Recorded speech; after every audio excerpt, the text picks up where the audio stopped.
இஸ்லாம் அவங்க ஹிஜ்ரத் பண்ணதுக்கப்புறம் மதீனாவில் ஹிஜ்ரத் பண்ணதுக்கப்புறம் முதலாக மக்கத்து குறைசிகளுக்கு எதிராக ஒரு போர்க்களத்தை கண்டாங்க. நம்ம வரலாற்றுகளில் தெரிஞ்சிருக்கோம் பத்திர போர்க்களம்.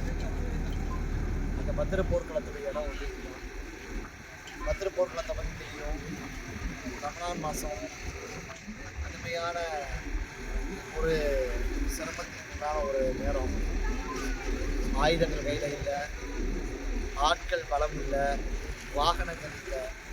அப்படி இல்லாத பல நேரத்தில் ரமலான் மாதம் நோன்பு வைத்து கொண்டு சொற்பமான வெறும் 300 சொச்சம் பேர் அப்படின்னு பார்த்தா எதிரிகளுக்கு மத்தியில் 1000 நபர்கள் அல்லாஹ் கிட்ட அழுது மன்றாடுறாங்க. ரசூலுல்லாஹி ஸல்லல்லாஹு அலைஹி வஸல்லம் இரவு முழுவதும் மன்றாடினாங்க.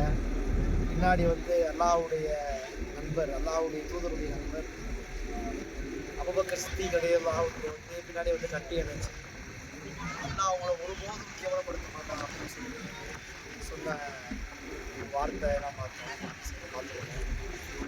அல்லாஹ்வுடைய தூதர் கூட கேட்டாங்க, இறைவா உன்னுடைய இந்த சமூகத்தை அழிந்து விட்டால் இந்த உலகத்தில் உன்னை வணங்குவதற்கு மிச்சம் இருக்க மாட்டார்கள் நபர்கள் அப்படின்னு சொல்லி அதிகமாக அழுது மன்றாடின ஒரு இடம் இந்த மஜிதுல் அரிஸ். இங்கே வந்து ரசூலுல்லாஹி ஸல்லல்லாஹு அலைஹி வஸல்லம் வந்து கூடாரம் வச்சு அழுது மன்றாடினாங்க. மறுநாள் போர்க்களம் நடக்குது. அந்த போர்க்களம் பத்திரக்களம், பத்திரி ஏரியா.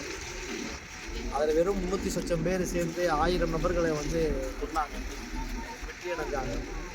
கிட்டத்தட்ட 70 நபர்கள் வந்து கொல்லப்பட்டார்கள். அபுஜஹில், உத்பா, சைபா போன்ற நபர்கள்லாம் கொல்லப்பட்டாங்க.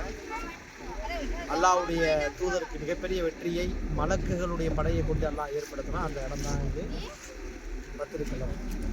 இருட்டாக இருக்குது, சரியாக தெரியாது. இருந்தாலும் இந்த நேரம் தான் நம்ம வரதுக்குள்ள வாய்ப்பு கிடைச்சி ரசூலுல்லாஹ் அழுது மன்றாடின அந்த இடத்த வந்து இன்றைக்கி ஒரு பள்ளிவாசல் ஆக்கிட்டாங்க. அதுதான் அந்த மஜிதுல் அரிஸ். பார்த்துக்கலாம், பாஸ் பண்ணிக்கலாம், மேலே பார்த்து இந்த இடத்த பாருங்கள். இந்த இடம்தான் அந்த 70 நபர்களையும் கொன்று அந்த கிணத்துல போட்டிருப்பாங்க. இந்த கிணறு வந்து அந்த உள்ளக்குள்ளே தான் இருக்குது. கிணறு இருட்டுன்றனால சரியாக தெரியலை. போட்டுட்டு ரசூலுல்லாஹ் கேட்டாங்களா இல்லையா, எங்களுடைய இறைவன் எங்களுக்கு வாக்களித்ததை நிறைவேற்றி விட்டான், உங்களுடைய இறைவன் உங்களுக்கு என்ன வாக்களித்தானோ அதை நிறைவேற்றினானா அப்படின்னு கேட்டானா இல்லையா, கேட்டாங்களா இல்லையா ரசூலுல்லாஹி ஸல்லல்லாஹு அலைஹி வஸல்லம். இந்த இடம் பள்ளி அப்படியே பாருங்கள். இந்த இடம்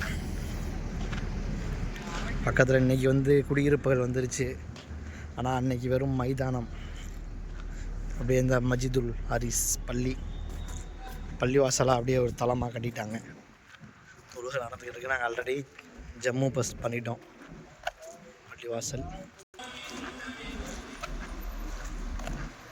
பள்ளிவாசல் பார்த்துக்கோங்க. மஜிதுல் அரிஸ்ன்றாங்க அந்த பள்ளிவாசல் பேர்.